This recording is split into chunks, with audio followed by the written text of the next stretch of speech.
Imam al-Bukhari rahmatullahi alayhi says in his Sahih, حدثنا عبد الله بن يوسف قال أنبأنا مالك عن نافع عن ابن عمر رضي الله عنهما أن رسول الله صلى الله عليه وسلم قال إنما مثل صاحب القرآن كمثل صاحب الإبل المعقلة إن عاهد عليها أمسكها وإن أطلقها ذهبت. It is narrated on the authority of Ibn Umar رضي الله عنهما that the Messenger of Allah sallallahu alayhi wasallam said that indeed the example or the parable of the companion of the Quran is nothing other than the example of the companion of the camel. The companion of the camel which is tied. If he is to keep it or if he is to constantly revisit it, then he will hold it or he will keep it. And if he lets it go, or if he frees it, then it will escape or it will go away. In this hadith, number one, who here, we know the narrator of the hadith is Abdullah ibn Umar radiallahu anhuma. Who here can tell me one thing about Abdullah ibn Umar radiallahu anhuma? Just so we can have a bit of... Yeah, he's the son of Umar ibn al-Khattab. He's the son of Umar ibn al-Khattab radiallahu anhu. Excellent. One more thing. Maybe that was an obvious point. Maybe something about his character or something about the way he lived or what was his position amongst the Sahaba or anything about this Sahabi. Was he a young Sahabi or was he an old Sahabi? He's a young Sahabi. He's a young Sahabi, very good. He's a young Sahabi and he's considered one of the four Abadila, one of the four Abdullahs who were very famous. Yes. And why were the four Abadila called the four Abadila? Because there were four Abdullahs, their names all were Abdullah, and they were all of similar ages. They were all young Sahaba.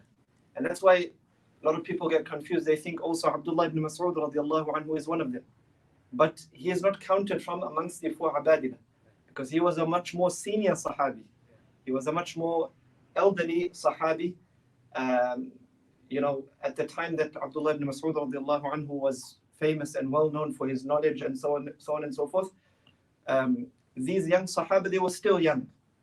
They were still quite young, and there were other senior Sahaba that were also present. And of course, Abdullah ibn Umar radiallahu anhuma, he was known to be one of the Sahaba who were mukthirin min al-hadith. Those who were one of the highest ones, or the ones who narrated the highest amount of ahadith from the Sahaba radiallahu anhum ajma'in. And he was also known for his fatwa, also mukthirin min al-fatwa. He was also one of the ones who gave the most amount of fatwa, verdicts from amongst the Sahaba. We can mention more, but we'll keep it inshallah brief, just so that we can get our ears familiar with some of these names from the ones that we look up to, inshallah.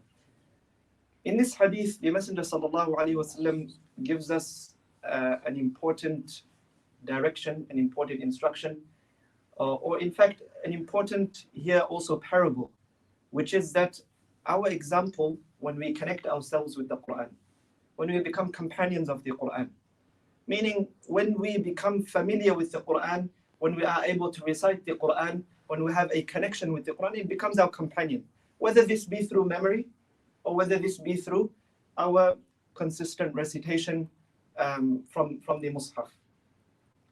What happens?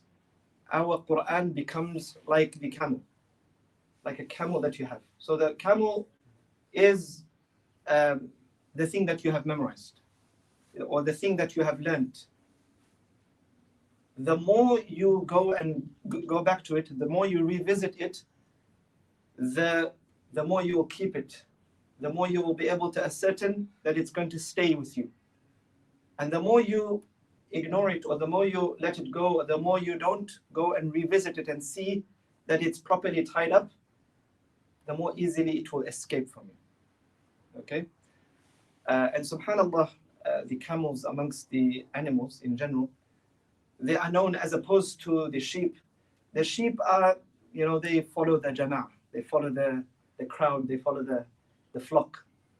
As for camels, they were well known amongst the Arabs that, subhanallah, even if you don't look out or the rope is a bit loose or something like that, then it very easily escapes. So you have to keep on going back and checking that it's properly tied up and that it's that it's safe and that it's not loose and it's not going to escape and so forth. So like that, our Quran, we have to constantly revisit it. If we don't constantly revisit it, then it's easily going to escape from us. And that's why in another hadith of Abu Musa radiallahu anhu, the Messenger sallallahu alayhi wa sallam is reported to have said, تعاهدوا القرآن فوالذي نفسي بيده لهو أشد تفصيا من الإبل في عقولها. That constantly revisit the Quran. Constantly revisit the Quran. For in whose hands my soul lies. Meaning it's an oath by Allah subhanahu wa ta'ala. It is more easily escaping than له أشد تفصيا than the camel which is tied up. And the camel which is in its tying ropes or it's connected to its uqul, or which is plural of riqal, which is something that you tie the camel with. So it more easily escapes than even those camels. So this is a reminder for us, and as Allah subhanahu wa ta'ala said, وَمَنْ أَعْرَضَ عَنْ ذِكْرِي فَإِنَّ لَهُ مَعِيشَةً ضَنْكًا.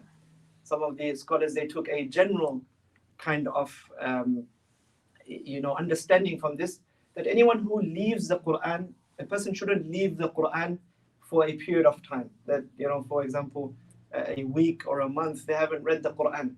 This is something which a person shouldn't do. They may fall under these general ayat, wherein Allah subhanahu wa ta'ala talks about leaving the Quran and forgetting the Quran and turning away from the Quran. وَمَنْ أَعْرَضَ عَنْ ذِكْرِي فَإِنَّ لَهُ مَعِيشَةً ضَنْكًا وَنَحْشُرُهُ يَوْمَ الْقِيَامَةِ أَعْمَى قَالَ رَبِّ لِمَ حَشَرْتَنِي أَعْمَى وَقَدْ كُنْتُ بَصِيرًا قَالَ كَذَلِكَ أَتَتْكَ آيَاتُنَا فَنَسِيتَهَا. That when the people will come on the day of judgment and they will be blind, even though they were seeing in this life, even though they had eyesight in this life, they will ask, لِمَ حَشَرْتَنِي أَعْمَى? Why have you resurrected me blind? وَقَدْ كُنْتُ بَصِيرًا. Whilst I used to see, meaning in the dunya. قَالَ كَذَلِكَ أَتَتْكَ آيَاتُنَا فَنَسِيتَهَا. He will be told that in this manner you were given the ayat and you forgot them, you turned away from them, you left them. So one can understand generally from this that a person should not leave the Quran. And some of the early generations, they would dislike that a person doesn't do a khatma of the Quran at least once every 40 days. And those who used to finish the Quran, the whole Quran, in 30 days, in a month, they would call these people weak. They would call these people from the weak ones. Their normal habit would be once a week. Okay, their normal habit would be once a week. They used to have a certain tajzi'ah. Today we have the juz in the Quran. We have juz, or the Indians might call it the para, or we have different names for it. But why are the juz? Why did the scholars in the past, they put juz and these different distinctions in the Quran? This is for the purposes of having a wird, having something regular that you recite. And so if there's 30 ajza, they expect that at least we will try and finish one juz a day. And if we finish one juz a day, bi'iznillahi ta'ala, we'll finish the Quran in 1 month.